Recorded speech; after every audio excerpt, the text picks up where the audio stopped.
Comportamento tático no futebol. Contributo para a avaliação do desempenho de jogadores em situações de jogo reduzido.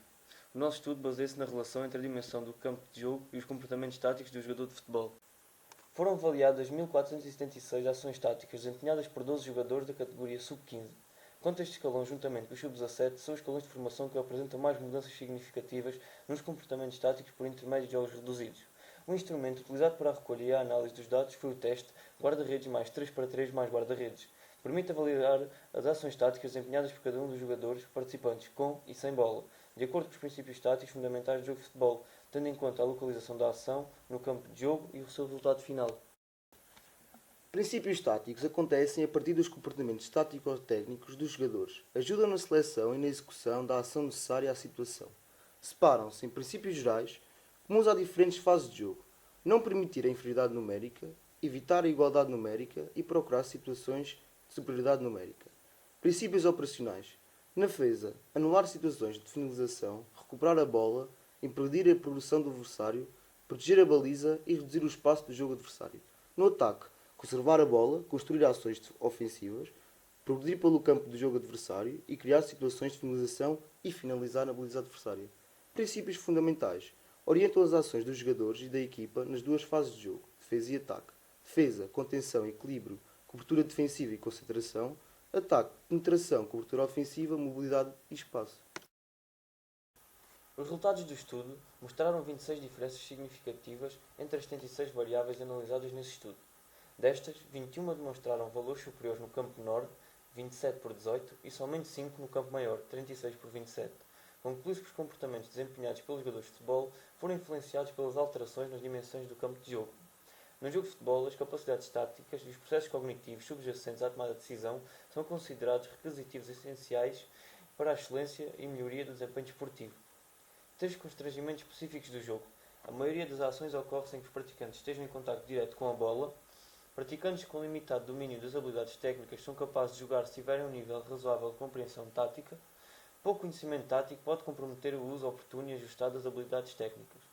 Perspectiva tática. Confere um destaque às movimentações dos jogadores e ao respectivo posicionamento no campo, que se refletem na capacidade de ocuparem e ou criarem espaços livres em função dos princípios táticos adequados aos diferentes momentos de jogo.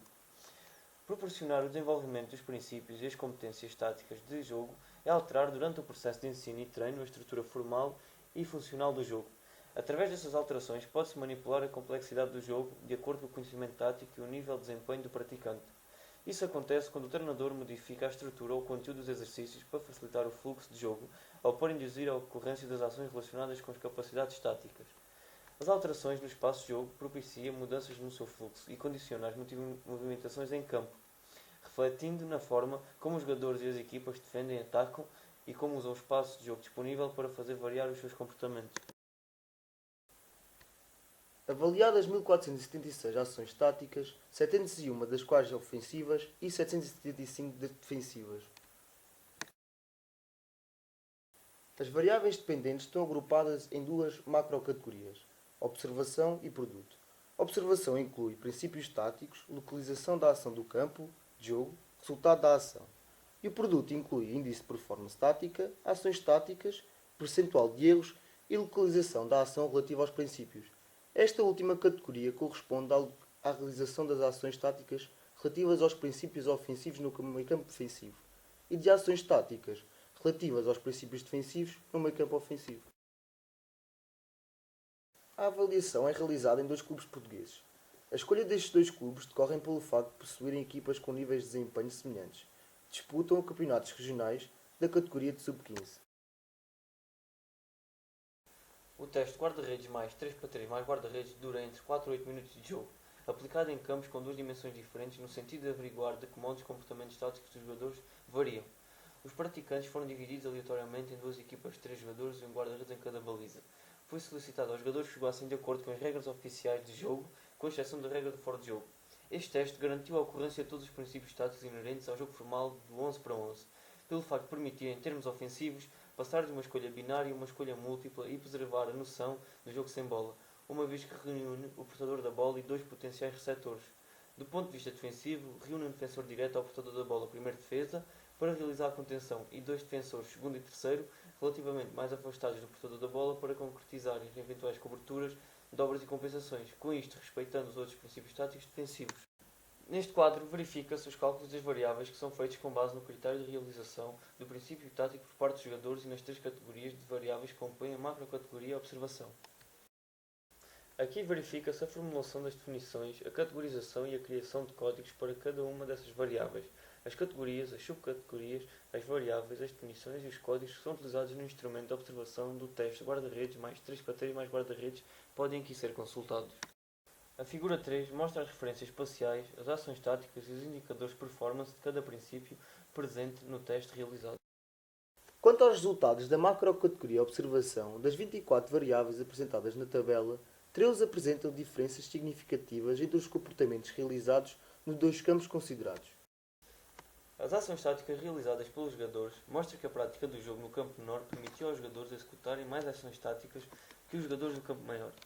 Em relação à categoria princípios táticos, verifica-se que em 5 dos princípios os comportamentos táticos desempenhados foram diferentes em função do jogo praticado nos 2 campos. Dentro destes 5, verifica-se maior ocorrência de ações táticas no campo menor, relacionadas com os princípios espaço, cobertura defensiva, concentração, enquanto no campo maior são, predominantemente, as ações táticas relacionadas com o princípio do equilíbrio. Quanto à categoria localização da ação no campo de jogo, verifica-se que a organização tática ofensiva das equipas não se alterou em função dos 2 campos de jogo. Em ambos os campos, os jogadores realizaram mais ações ofensivas no meio campo defensivo. Já em relação à organização tática defensiva, verificou-se no campo maior as equipas escolheram fazer uma marcação num bloco alto, enquanto no campo menor as equipas optaram pela marcação em bloco baixo.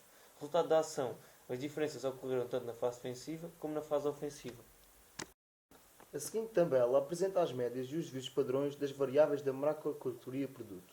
Das 52 variáveis apresentadas na tabela, 13 apresentam diferenças significativas em consideração aos 2 campos de jogo. Em relação aos índices de performance táticas, verificam-se 3 diferenças significativas entre as variáveis dessa categoria, sendo que todas elas se referem aos aspectos defensivos. As diferenças situam-se essencialmente no princípio da concentração. Na categoria Ações Táticas, verificaram-se 5 diferenças significativas, que se situam nos princípios cobertura defensiva e concentração, nas fases ofensiva e defensiva. Ao analisar estas diferenças, podemos constatar que a prática do jogo no campo maior influencia não só a ocorrência de ações táticas no jogo e nas 2 suas fases, como também de ações relacionadas a esses princípios táticos defensivos. Na categoria percentual de erros, 4 variáveis apresentaram diferenças significativas. A partir delas, pôde-se verificar que os jogadores do campo menor apresentaram mais erros na realização de ações táticas relacionadas com o princípio de cobertura defensiva e os jogadores do campo maior cometeram mais erros nas ações táticas relacionadas aos princípios da unidade defensiva. Em função das fases de jogo, os jogadores do campo maior cometeram mais erros em ações táticas na fase ofensiva, apesar de disporem de mais espaço físico para construir as suas jogadas. Na variável de jogo também se verifica que a prática do jogo no campo maior implicou a ocorrência de maior número de erros por parte dos jogadores. Por fim, na categoria localização da ação relativa aos princípios, verificou-se que apenas a variável cobertura defensiva apresentou diferença significativa entre os 2 campos. Por meio desse resultado é possível afirmar que as dimensões do campo de jogo não afetam a realização de ações táticas relacionadas aos princípios táticos de jogo, exceto para o princípio da cobertura defensiva.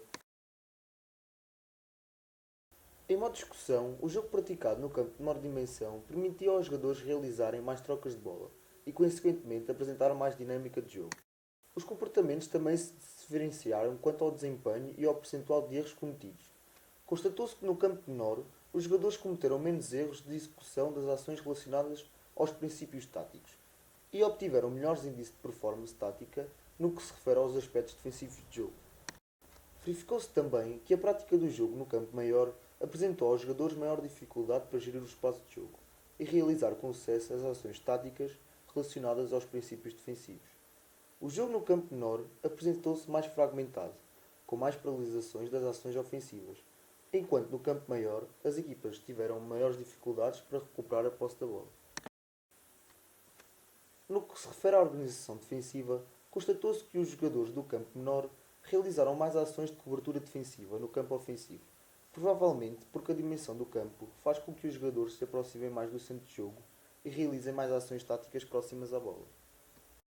Já os jogadores do campo maior optaram por fazer uma marcação em bloco alto, aumentando assim a pressão sobre a saída da bola do adversário. Dentro dos estudos consultados e que analisaram variáveis com estas características, verifica-se que alguns encontraram maior ocorrência de ações em campos de menor dimensão. Por fim, os resultados de recuperação de posse de bola facilitada em função da menor dimensão do campo de jogo indicam que as equipas que jogaram em campo de maior dimensão tiveram mais possibilidades de finalizar. Em jeito de conclusão, os comportamentos táticos desempenhados pelos jogadores de futebol nos dois campos de jogo apresentaram diferenças significativas em cerca de 34% das variáveis táticas analisadas. A prática do jogo no campo menor originou que os jogadores realizassem mais ações dos princípios táticos: passo, cobertura defensiva, concentração e unidade defensiva, enquanto no campo maior os jogadores desempenharam mais ações relacionadas ao princípio do equilíbrio. Os aspectos defensivos foram os que apresentaram maior número de diferenças entre os comportamentos desempenhados pelos jogadores nas duas dimensões de campo utilizadas. Os comportamentos dos jogadores na fase de construção do jogo ofensivo foram semelhantes das duas dimensões de campo utilizadas. As equipas priorizaram a construção da fase ofensiva a partir do meio campo defensivo com trocas de bola em todo o terreno de jogo, evitando assim as ações de ligação direta entre a defesa e o ataque. Em termos de gestão do espaço de jogo, constatou-se que as equipas aplicaram planos estratégicos diferentes. Por último, futuros estudos podem continuar a verificar as alterações induzidas no comportamento dos jogadores em função da modificação das dimensões do campo. Para tal, é sugerido testar-se outras dimensões de campo de jogo, aumentar e diversificar a amostra quanto ao número de jogadores, ao tempo de jogo, ao tipo de piso e à idade.